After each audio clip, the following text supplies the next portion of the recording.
Hi, I'm Jen Dearden, editor, chef, and registered dietitian at Cook for Your Life. This is your most asked questions about nutrition. What is the best way to increase my water intake? Water is super important for cells, tissues, organs, every part of your body. If you like the taste of plain water, then bring your reusable water bottle with you throughout the day. Keep track of how much you drink. If you don't like the taste of water, you can flavor it. Think like spa water, lemon slices, lime slices, some fresh mint. Even frozen berries are a great add-in.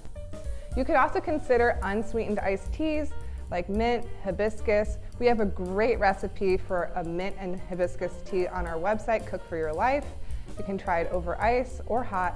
And if you want a little bit of sweetness, just add a little honey when it's still hot and then cool it over ice.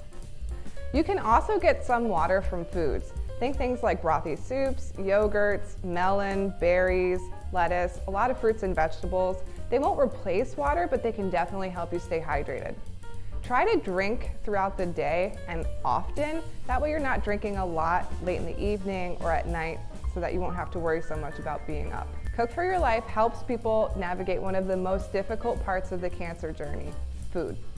For more recipes and nutrition tips, check out cookforyourlife.org.